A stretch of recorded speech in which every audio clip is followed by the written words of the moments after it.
saudara-saudara, siapapun ya yang dicocok-cocokkan dengan tanduk kecil atau raja ke-8 ini yang sudah ada sebelumnya pasti salah. Karena apa? Kita sudah lihat kalau kita belajar dispensasi, dia itu ada di masa depan, ya. Mas ini orang di masa depan yang nantinya akan menguasai dunia dengan kerajaannya yang sudah digambarkan sebagai perempuan, ya, dengan hiasan yang seperti itu, ya. Masih di masa depan, 7 tahun sengsara masih berada di depan. Kecuali ada di sini yang percaya 7 tahun sengsara sudah sedang berlangsung sekarang.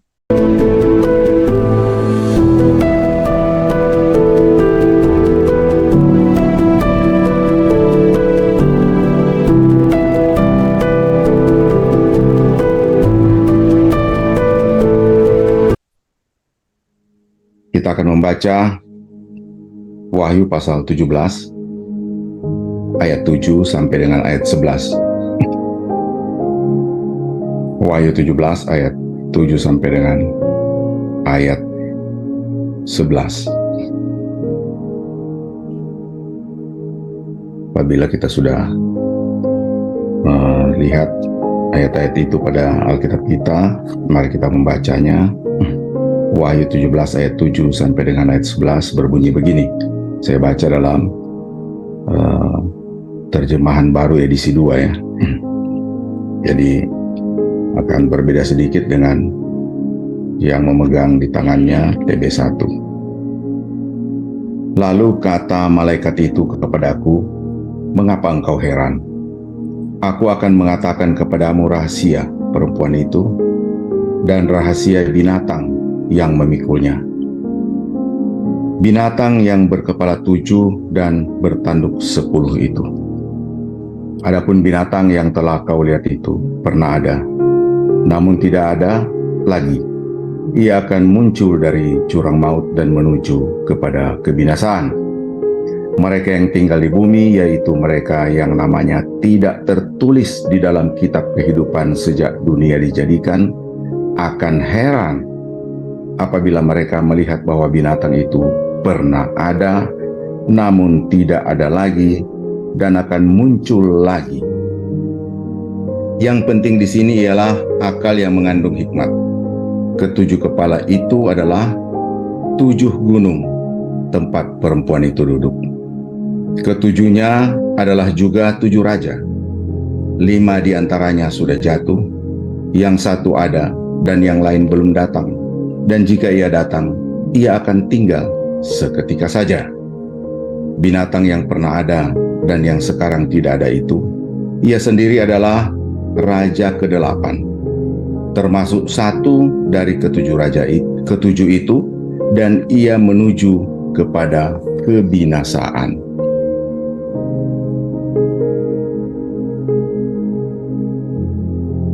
Saudara-saudara yang dikasihi dalam Tuhan Yesus Kristus, kita pada Wahyu pasal 17 ini kita mengingat ya, Wahyu pasal 17, 18, 19 sampai 20 ayat 3 adalah perincian terhadap penghakiman pada pasal 16. Saya ulang, dari pasal 17, 18, 19 sampai dengan 20 ayat 3 itu perincian terhadap penghakiman yang dituturkan pada pasal 16. Nah, teristimewa berkenaan dengan cawan ke-6 dan ke-7 ya, dalam penumpahan cawan atau penghakiman penumpahan 7 cawan. Itu berkenaan terutama dengan 2 penghakiman terakhir atau 2 penumpahan 2 cawan terakhir, yaitu cawan ke-6 yang kalau kita baca itu perang Harmagedon ya.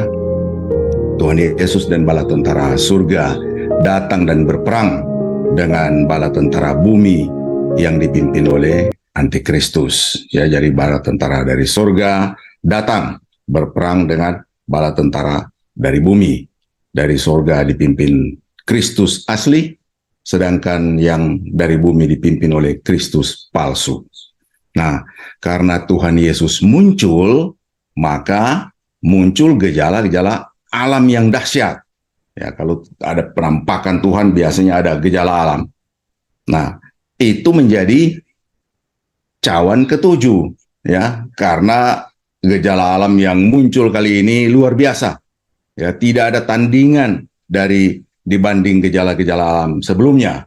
Ya, gempa bumi, hujan es yang dahsyat. Kemudian dikatakan kota besar atau pusat Babel terbelah menjadi tiga. Ya, itu yang kita baca di uh, pasal 6 ya. Terbelah menjadi tiga, ya, kota besar itu.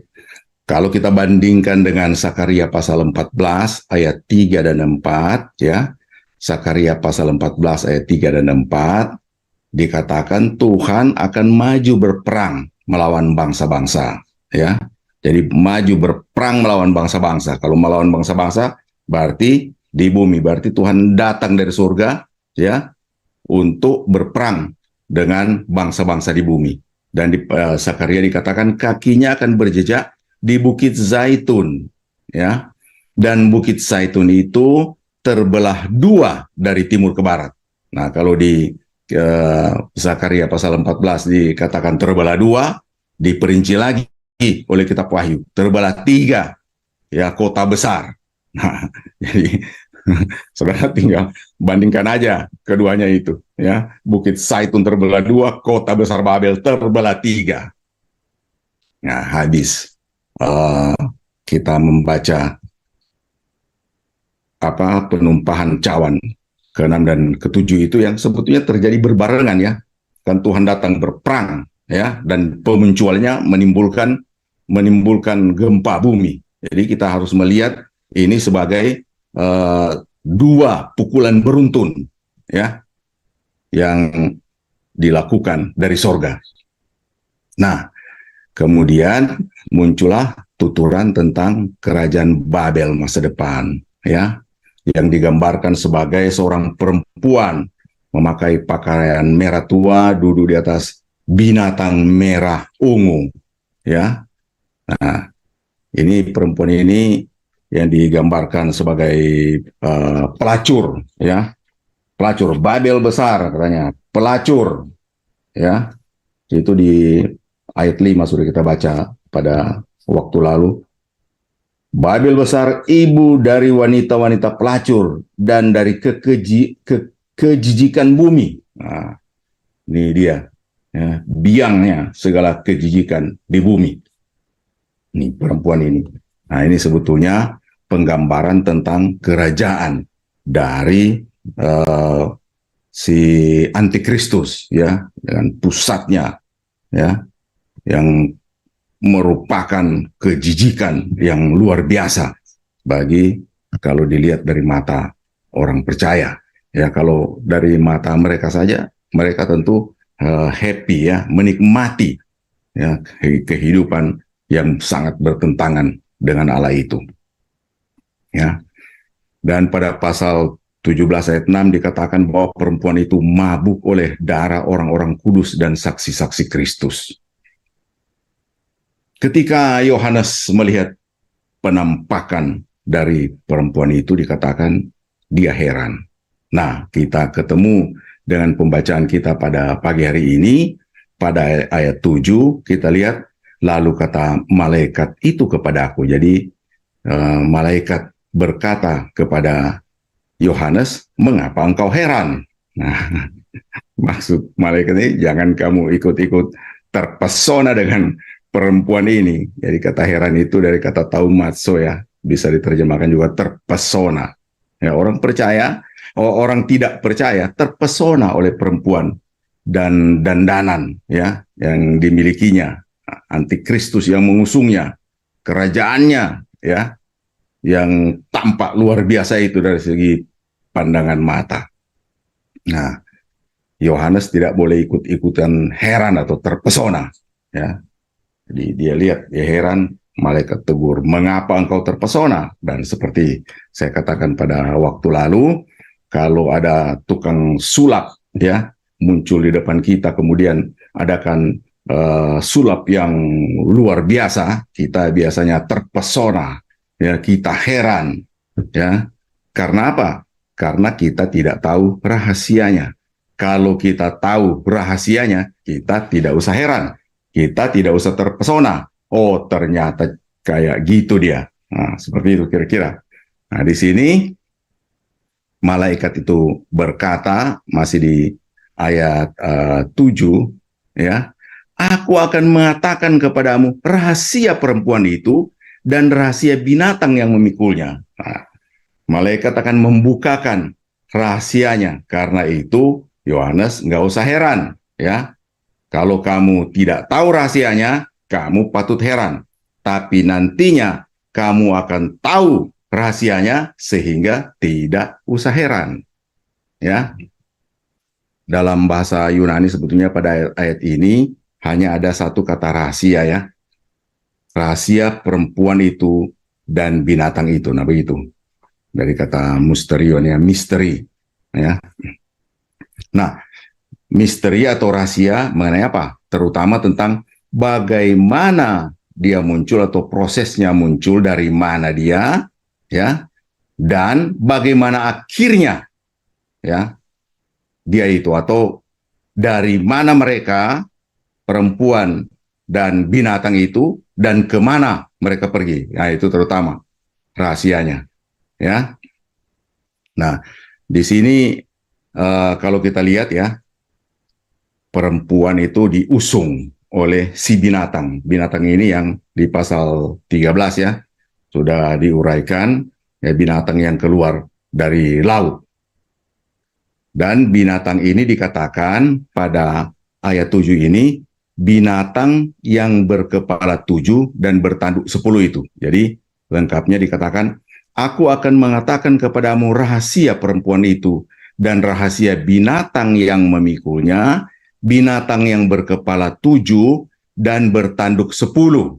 Nah, saudara-saudara, bertanduk 10 ini nanti akan dijelaskan kemudian. Kalau saya menjelaskan ayat-ayat selanjutnya, itu ayat 12 ke atas, ini saya akan jelaskan tentang 10 tanduk. Sekarang kita fokus dulu kepada berkepala 7, ya.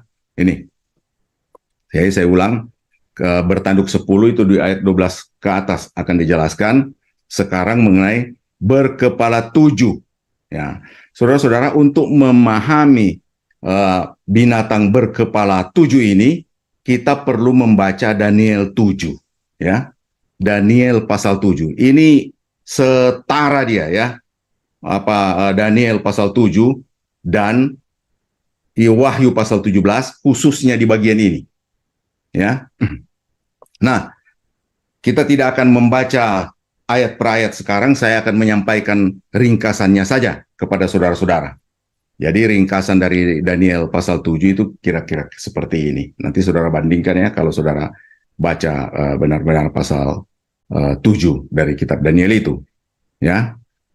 Jadi Daniel pasal 7 mengetengahkan tentang 4 kerajaan raya, ya, yang berkuasa secara berurutan, ya, yang biasanya dipandang sebagai para penafsir itu dari Babel, kemudian Media Persia, lalu kemudian kerajaan raya Yunani, lalu kemudian Roma. Nah, ini kerajaan-kerajaan besar yang meliputi banyak bangsa, ya. Mereka menguasai area-area dari banyak kerajaan, ya.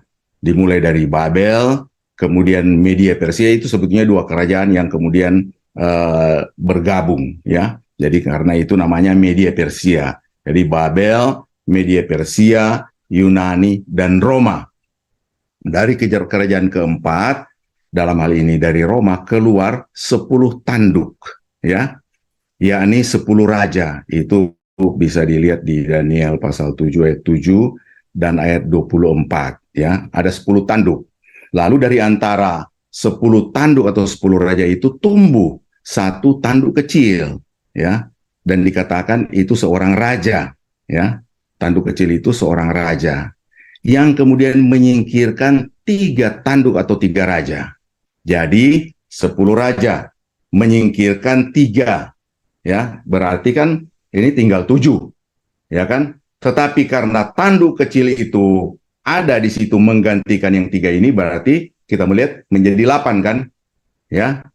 Jadi saya ulang, ada 10 tadinya, ya 3 disingkirkan, diganti oleh 1, sehingga ada 8 tanduk atau 8 raja. Nah, raja yang ke-8, ya. Jadi kalau dari 4 kerajaan mencuat dari kerajaan keempat, dari Roma, ya, muncul yang ke-8 ini. Kalau melihat urut-urutan ceritanya, ya, dia mengucapkan kata-kata yang menentang yang maha tinggi, ya, menganiaya orang-orang kudus, dan bersaksi selama 1 masa, 2 masa, dan setengah masa, atau 3,5 tahun. Itu di Daniel pasal 7 ayat 25. Ya. Nah, saudara-saudara, sampai sini orang bertanya-tanya, kalau dari Roma kemudian muncul kerajaan yang kemudian memiliki kekuasaan besar, atau raja yang memiliki kekuasaan besar, siapa dia? Lalu orang mengatakan dia Nero dan ini dan itu dan sebagainya. Mungkin Nero, mungkin Domitian dan lain-lain. Nah, tetapi saudara-saudara, kalau kita baca Daniel pasal 7, kita akan menemukan bahwa setelah itu, nah itu di pasal 7 ayat 26 dan ayat 27, setelah itu majelis pengadilan bersidang, ya. Kekuasaan raja ke-8 tersebut diakhiri, ya. Pemerintahannya diberikan kepada orang-orang kudus dalam suatu pemerintahan yang bersifat kekal. Itu sekali lagi di Daniel pasal 7 ayat 26 dan 27. Jadi dari 4 kerajaan muncul seorang raja, ya, lalu kemudian pergi, habis dari dia kekuasaan berpindah ke orang-orang kudus. Nah, kalau kita melihat ini pelajaran dispensasi, ya, habis Roma muncul raja ini, lalu kemudian kerajaan 1000 tahun, ya kan? Begitu kan? Nah, kita di mana? Zaman kita sekarang ini di mana? Nah, saudara-saudara, zaman kita tidak diceritakan di kitab Daniel. Betul? Ini kan dispensasi rahasia, tidak diceritakan di sana. Ya. Dan Yohanes yang menulis kitab Wahyu, dia menceritakan bagian terakhir dari raja, ya, yang tanduk kecil yang muncul itu, yang kemudian nyambung, ya, bersambungan dengan kerajaan 1000 tahun, kerajaan orang-orang kudus. Ya. Sekali lagi, Yohanes tidak menceritakan zaman kita. Oke, dia tidak menceritakan dispensasi sekarang, tapi menceritakan masa 7 tahun sengsara. Ya, itu kitab Wahyu menceritakan tentang masa 7 tahun sengsara ke atas. Ya kan? Nah, sekali lagi, itu berarti setelah dispensasi kita sekarang ini. Sehingga kalau kita melihat 4 kerajaan, ya, Babel, Media, Persia, Yunani, kemudian Roma, nah, alih-alih masuk dari Roma ke raja yang kemudian berkuasa ini di masa sekarang, kita melihatnya raja itu ada di masa depan, di 7 tahun sengsara, di depan sana dia, ya, bukan di masa kita, ya. Nah, tentang raja ke-8 ini yang kemudian diperinci di bagian yang sedang kita baca sekarang ini, ya, raja ke-8 ini, ya. Nah, nanti kalau saya menjelaskan ayat 12 ke atas makin jelas lagi. Tapi untuk sementara seperti itu, ya. Jadi habis Roma, maka sekarang ini masa dispensasi rahasia, lalu kemudian raja ke-8 Daniel itu nanti akan muncul lagi, yaitu di masa sengsara yang diceritakan oleh kitab Wahyu. Lalu nanti disambung dengan milenium kerajaan 1000 tahun. Oke? Nah, kita sekarang pergi ke ayat 8. Apakah sudah habis keterangan-keterangan yang perlu? Oh ya, ayat 7.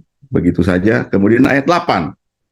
Nah, adapun binatang yang kau lihat itu, ya, binatang itu, ya, yang mengusung perempuan itu, telah ada, namun tidak ada, ia akan muncul dari jurang maut, dan ia menuju kepada kebinasaan. Nah, ini berarti si antikristus, ya, ia akan menuju kepada kebinasaan. Nah, kita lihat rahasianya di sini sudah diungkapkan, ya. Binatang itu dari jurang maut. Itu asal muasalnya, ya. Dan dia akan pergi ke kebinasaan. Nah, saya ceritakan kepada kamu, Yohanes, kira-kira kata malaikat seperti itu. Dia itu dari jurang maut asalnya, lalu dia mau pergi ke kebinasaan, ya. Jangan terpesona terhadap dia. Jurang maut dari tempat si jahat, jurang maut dari tempat iblis. Makanya digambarkan di dalam Wahyu pasal 13, dia muncul dari dalam laut. Kalau kita baca di Perjanjian Lama, laut itu selalu digambarkan tempat monster-monster, lewiatan dan segala. Ya, sarang iblis, dia muncul dari sarang iblis dan dia akan menuju kepada maut. Dia akan dibinasakan. Nah, dalam kitab Wahyu diperinci lagi, dia akan dilemparkan ke dalam lautan api. Kalau dia dari sarang iblis kemudian mau dilemparkan ke dalam lautan api, kamu masih heran sama dia enggak? Kamu masih terpesona sama dia enggak? Jangan terpesona sama dia. Ikut dia akan ikut ke arah celaka. Nah, kira-kira seperti itu ya. Nah, dia muncul dari jurang maut. Nah, kemudian di sini dikatakan, adapun binatang yang kau lihat itu telah ada, namun tidak ada, ia akan muncul dari jurang maut. Nah, kalau kita baca di pasal 13, ya, kita akan temukan di pasal 13 itu tuturan, ya, bahwa ini pasal 13, Wahyu pasal 13 ayat 3, bahwa binatang itu pernah terluka. Kemudian dia sembuh. Nah, ini dibilang begini, ya. Pasal 13 ayat 3, lalu tampaklah kepadaku satu dari kepala-kepalanya seperti kena luka yang membahayakan hidupnya. Tetapi luka yang membahayakan hidupnya itu sembuh. Nah, gara-gara dia sembuh, seluruh dunia heran, lalu mengikut binatang itu. Nah, apa sebetulnya yang terjadi? Nah, kalau kita baca di ayat 8 bagian B, ini mirip kalimatnya. Perhatikan di ayat 8 bagian B. Dan mereka yang diam di bumi, yaitu orang-orang penduduk dunia ya, yaitu mereka yang tidak tertulis di dalam kitab kehidupan sejak dunia dijadikan, artinya orang-orang tidak percaya ini yang akan binasa juga, akan heran. Ya, akan heran. Mengapa mereka heran? Apabila mereka melihat bahwa binatang itu telah ada, namun tidak ada, dan akan muncul lagi. Cerita ini sama dengan yang di pasal 13. Ya, yang di pasal 13 bilang begini, ya, yang saya baca tadi. Lalu tampaklah kepadaku satu dari kepala-kepalanya seperti kena luka yang membahayakan hidupnya, tetapi luka yang membahayakan hidupnya itu sembuh. Seluruh dunia heran, lalu mengikut binatang itu. Mereka menyembah naga itu karena ia memberikan kekuasaan kepada binatang itu. Ya, mereka menyembah binatang itu sambil berkata, siapa yang sama seperti binatang ini? Siapa yang dapat berperang melawan dia? Nah, mereka heran karena mereka lihat kok kuasanya besar sekali. Ya, dia seperti mati lalu kemudian hidup lagi. Nah, ini sebetulnya ya. Sorry. Dia itu dikatakan ada. Ya. Ini binatang ini ya. Dia ada kemudian menjadi tidak ada, ya. Lalu kemudian muncul lagi. Nah, ini dia ya. Saya ulang. Nah, kalau di pasal 13 dia ada kemudian terluka, ya. Lalu kemudian sembuh lagi. Ini sama. Ya. Dan gara-gara dia seperti itu, orang seluruh dunia heran, ya. Sebentar, saya minum dulu.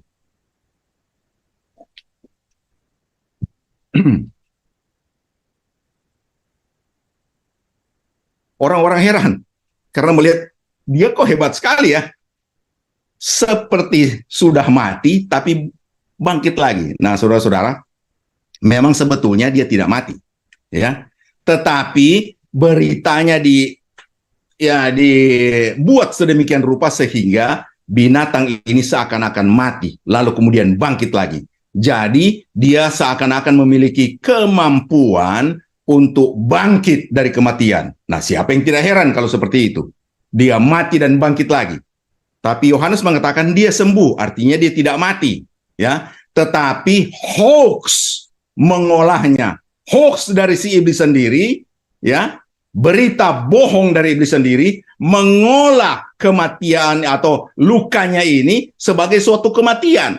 Seakan-akan binatang ini kemudian memiliki kemampuan untuk keluar dari kubur. Seperti siapa? Seperti Yesus yang dia tiru. Nah ini.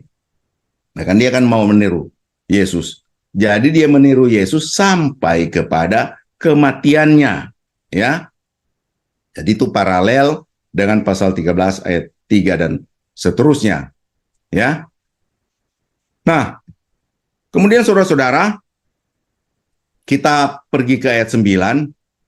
Di sini ada peringatan, ya. Yang penting di sini ialah akal yang mengandung hikmat. Ketujuh kepala itu adalah 7 gunung yang di atasnya perempuan itu duduk. Jadi katanya kota Babel, perempuan itu Babel, ya, kerajaan raya itu, ya, dibangun di atas 7 gunung. Nah, karena dikatakan kota besar kemudian 7 gunung, lalu orang-orang mengatakan itu Roma, karena di Roma ada 7 bukit. Akan tetapi, kalau kita lihat pada ayat 10, permulaan ayat 10, dikatakan 7 gunung itu adalah 7 raja. Nah, jadi bukan bukit ya. Jadi tidak sama dengan Roma. Ya. Jadi 7 raja. Ini raja kapan? Ini raja masa depan. Kalau mereka yang menafsirkan bahwa kitab Wahyu itu hanya catatan sejarah mengenai sejarah Roma pada waktu itu, mereka kemudian mencari urutan 7 raja, raja-raja mana saja itu. Nah, kita tidak melihat seperti itu. Kita menafsirkan bahwa peristiwa ini adalah peristiwa akan terjadi di masa sengsara. Jadi bukan di zaman rahasia ini, ya. Tetapi di masa sengsara, ya. Nah, 7 raja itu akan ada di masa depan, ya. 5 diantaranya sudah jatuh. Nah, saudara perhatikan. Ya, karena di sini kan tadi dibilang ada 2 hal yang perlu, ya, akal dan hikmat. Akal itu nous, ya, dari kata ginosko sebetulnya, mengetahui, ya, nous, intelek, ya, faktor intelektual. Tetapi memahami firman Allah bukan diperlukan cuma kemampuan intelektual saja, diperlukan hikmat, sofia, ya, 2 hal ya, akal dan hikmat. Ya, diperlukan sofia, kearifan atau kebijaksanaan. Ya. Jadi kalau pintar saja baca Alkitab, barangkali akan mengetahui banyak sekali hal. Tetapi yang diperlukan hikmat sehingga dapat menarik apa yang perlu bagi hidup kita dan hidup arif sesuai yang ditunjukkan oleh Alkitab itu sendiri. Ya. Nah, kita kembali ke ketujuhnya itu di ayat 10, ketujuhnya adalah juga 7 raja, ya. Jadi 7 raja masa depan. Nah, kita perhatikan baik-baik ya. 5 diantaranya sudah jatuh. Jadi 7 raja. Nah, seperti ini ya. 7 raja. Lalu kemudian 5 jatuh, sisa 2, ya. Sisa 2 raja. Ya. Kemudian dijelaskan lebih lanjut dari 2 raja itu yang satu ada dan yang lain belum datang. Nah, jadi satu ada. Ya, satu ada, yang lain belum datang. Ya. Dan jika ia datang, ia akan tinggal seketika saja. Nah, sebetulnya ini penjelasan dari yang tadi, yang ada kemudian menjadi tidak ada, lalu muncul lagi, ya. Yang satu ada kemudian menjadi tidak ada dan datang lagi dia, ya.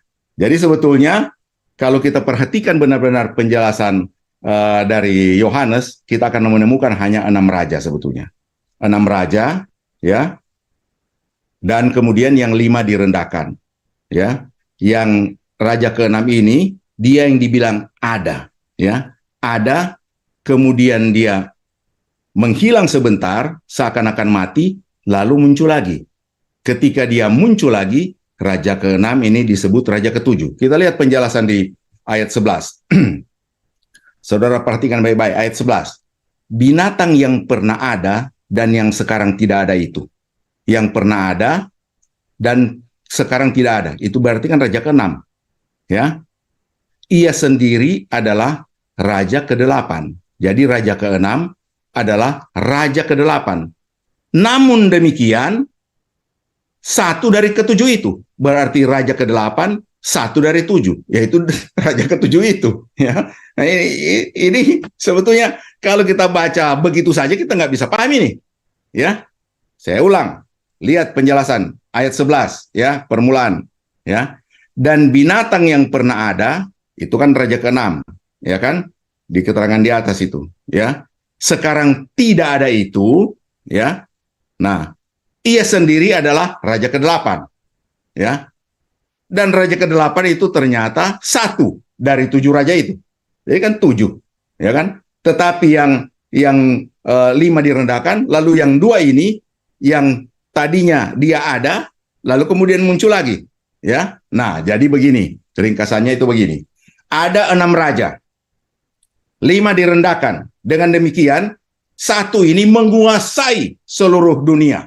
Ya, semua kerajaan lain jatuh ke tangan yang satu ini. Ya, yang satu ini pernah mengalami luka yang dibikin jadi hoax seakan-akan dia mati. Lalu dia bangkit lagi, muncul lagi, ya sembuh lukanya, dan dia muncul sebagai raja ke-7. Ketika dia muncul sebagai raja ke-7, cuma dia yang berkuasa. Ya, kekuasaan luar biasa. Jadi dia itu adalah kaisar bagi kerajaan yang sangat luas.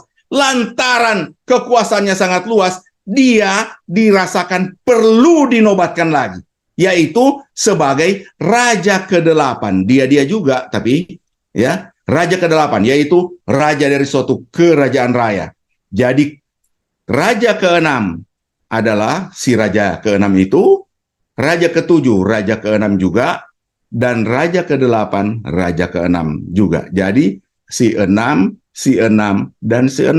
6, dia juga. Ya. Nah, saudara-saudara, ada yang mengatakan begini. Tetapi kok di apa itu? Wahyu pasal 13 bagian akhirnya, ya. Wahyu pasal 13 bagian akhirnya dikatakan bahwa itu dia harus dihitung. Ya kan nih, pasal 13 ayat 18, yang penting di sini adalah hikmat. Siapa yang bijaksana baiklah ia menghitung bilangan binatang itu. Karena bilangan binatang itu adalah bilangan seorang manusia dan bilangannya ialah 666. Nah, sebelum kita lihat bagaimana menghitungnya, kita melihat dulu di sini bahwa dia menuju kebinasaan menurut ayat 11, ya. Dia menuju kebinasaan. Jadi rahasianya terbongkar. Dia dari iblis, ya. Lalu kemudian menuju kebinasaan dari sarang iblis dan menuju kebinasaan. Karena itu jangan heran terhadap dia, tidak perlu heran. Jangan terpesona, lebih baik barangkali jangan terpesona dengan dia. Karena kalau terpesona nanti sama dengan penduduk bumi yang dimeteraikan atau diberi tanda oleh binatang itu pada dahi mereka dan tangan mereka. Ya kan? Mereka semua yang terpesona itu akan menuju kebinasaan. Mereka yang terbawa pada binatang itu, mereka yang kemudian menyembah dia, mengeluh-elukan dia, yang heran dengan kuasa yang besar itu, kemudian mengikut dia, mereka semua akan menuju kebinasaan seperti binatang itu, karena ia menuju kepada kebinasaan. Nah, seperti itu ya. Dan kalau kita lihat, saudara-saudara, dia yang ke-6 itu dan ke-7 adalah raja ke-8. Yang kalau kita lihat di kitab Daniel pasal 7 tadi itu cocok, ya. Ada 8 raja, ya, yang 3 kemudian direndahkan muncul raja ke-8. Nah, kitab Daniel tidak memperinci tentang raja ke-8 ini, kitab Wahyu memperincinya. Jadi, kalau kita lihat kitab Wahyu ini merinci apa-apa atau nubuat-nubuat yang tidak diperinci di bagian perjanjian lama. Dan dalam hal ini kita sudah melihat yang dikemukakan oleh Daniel, diperinci oleh kitab Wahyu, ya, tentang raja yang ternyata akan seakan-akan muncul dari Roma, ya. Nah, mereka yang tidak belajar dispensasi, dia langsung, wah ini berarti zaman sekarang ini, ya. Padahal kita melihat di sini ada masa dispensasi rahasia, sehingga 7 tahun sengsara kita dorong ke depan di dalam peta dispensasi. Itu ada di bagian depan, di jauh depan kita di sana, ya. Jadi raja atau tanduk raja ke-8 itu ada di sini, baru kemudian akan masuk ke milenium. Kerajaan nanti diserahkan kepada orang-orang kudus. Kita berada di antara Roma dan munculnya tanduk kecil itu. Di sini masa rahasia yang nantinya akan diakhiri dengan pengangkatan. Setelah pengangkatan terjadi, maka dunia masuk ke dalam masa sengsara. Nah, seperti itu ya keterangan mengenai Raja ke-8 kitab Wahyu dan Raja ke-8 di Daniel pasal 7. Nah, saudara-saudara, kembali kita ke soal menghitung tadi. Itu kan harus dihitung baru ketemu dengan 666. Nah, saudara-saudara, perhatikan di sini. Itu kuncinya di 8. Karena itu di 8 ini kalau kita lihat diulang-ulang juga ya penjelasannya tentang ada, tidak ada, kemudian muncul Raja ke-8. Ya. Nah, kalau saudara perhatikan, saya sebetulnya pernah tunjukkan ini, ya. 8. Saudara jumlahkan angka 1 tambah 2 tambah 3 tambah 4 tambah 5 tambah 6 tambah 7 tambah 8. Hasilnya berapakah itu? Saudara bisa menggunakan kalkulator saudara. 1 tambah 2 tambah 3 tambah 4 sampai 8, maka keluarlah angka 36. Saudara jumlahkan lagi. 1, 2 tambah 3 tambah 4 tambah 5 sampai 36, maka muncullah 666. Nah, saudara-saudara, ini saya tidak mengatakan, oh begitu menghitungnya, ya kan? Nah, orang juga sulit mengatakan, oh ternyata itu setelah dihitung-hitung Nero. Nah, karena ternyata untuk tiba pada Nero itu harus diubah, ada huruf yang diubah, ditransliterasi ke bahasa Ibrani, ya baru. Ya, jadi apa namanya? Lebih dilihat sebagai semacam rekayasa ya. Nah, tetapi saya tertarik dengan penafsir yang menunjukkan soal menghitung sampai ketemu 66 ini, karena memang Yohanes bilang menghitung. Tetapi saudara-saudara, kita memang susah, tidak boleh menebak-nebak. Karena apa? Ya, jangan kita tebak-tebak. Ada banyak sekali orang menebak. Oh, barangkali dia Nero. Oh, barangkali dia Domitian. Oh, barangkali dia Paus. Oh, barangkali dia Hitler. Saudara-saudara, siapapun ya yang dicocok-cocokkan dengan tanduk kecil atau Raja ke-8 ini yang sudah ada sebelumnya pasti salah. Karena apa? Kita sudah lihat, kalau kita belajar dispensasi, dia itu ada di masa depan. Ya, Mas ini orang di masa depan yang nantinya akan menguasai dunia dengan kerajaannya yang sudah digambarkan sebagai perempuan, ya, dengan hiasan yang seperti itu, ya, masih di masa depan. 7 tahun sengsara masih berada di depan. Kecuali ada di sini yang percaya 7 tahun sengsara sudah sedang berlangsung sekarang, ya. Mereka cenderung untuk melihat pemimpin-pemimpin jahat di dalam sejarah sebagai si 66 ini, ya. Tetapi kita tidak percaya seperti itu. Kita percaya masih berada di masa depan, ya. Antikristus itu adalah cerita Yohanes mengenai masa depan, ya. Istilah antikristus itu dari surat Yohanes, 1 Yohanes pasal 2, ya, yang setelah melihat uraian Yohanes tentang Raja ke-8 atau tentang binatang yang keluar dari dalam laut ini, para ahli kemudian mengidentifikasinya sebagai antikristus yang dibicarakan dalam surat Yohanes. Nah, saudara-saudara, jadi setelah melihat ini, kiranya kita jangan berspekulasi siapa antikristus itu, karena dia adalah tokoh masa depan, belum pernah ada. Nah, kata Yesus, ya, kata Tuhan Yesus, siksaan pada waktu itu belum pernah ada, dan tidak pernah ada sesudah itu. Saudara baca Matius 24 ayat 21. Ya, itu belum pernah terjadi. Kalau sudah terjadi, cuma satu kali itu terjadi, tidak pernah terjadi lagi yang seperti itu. Nah, banyak penyiksaan-penyiksaan di dalam sejarah yang berulang-ulang terjadi. Ya, tetapi kalau datang masa siksaan ini, cuma satu kali, tidak akan pernah terjadi lagi. Ya, dan kalau saudara lihat bagaimana bumi rusak pada waktu itu, ya, maka ini belum ada pantarannya, belum ada kesamaannya dengan peristiwa-peristiwa yang ada dalam sejarah, ya, karena memang belum pernah ada. Saudara-saudara yang dikasih dalam Tuhan Yesus Kristus, belajar Alkitab membuat kita mengetahui banyak rahasia dalam rencana Allah. Tapi ingat, ada rahasia yang diungkapkan oleh Allah, ada yang tidak diungkapkan, dan ada yang memang masih masa depan. Jangan ditebak-tebak. Rahasia mengenai si jahat itu diungkapkan kepada kita melalui kitab Wahyu, tetapi ditunjukkan juga itu ada di depan kita. Rahasia tentang kapan Tuhan datang, nah ini tidak ada seorang pun yang tahu. Tuhan Yesus sendiri mengatakan, sedangkan anak manusia tidak tahu. Nah, kalau Tuhan Yesus sudah bilang begitu, jangan kemudian kita tebak-tebak, oh ini akan terjadi tahun ini, tahun itu, tidak. Ya, kita dalam dispensasi anugerah sekarang ini, ya, kapan peristiwa pengangkatan gereja atau orang percaya sekarang diangkat ke awan-awan, kita tidak tahu. Ya, kita hanya diminta untuk tetap berharap dan memberitakan kematian Tuhan sampai Ia datang.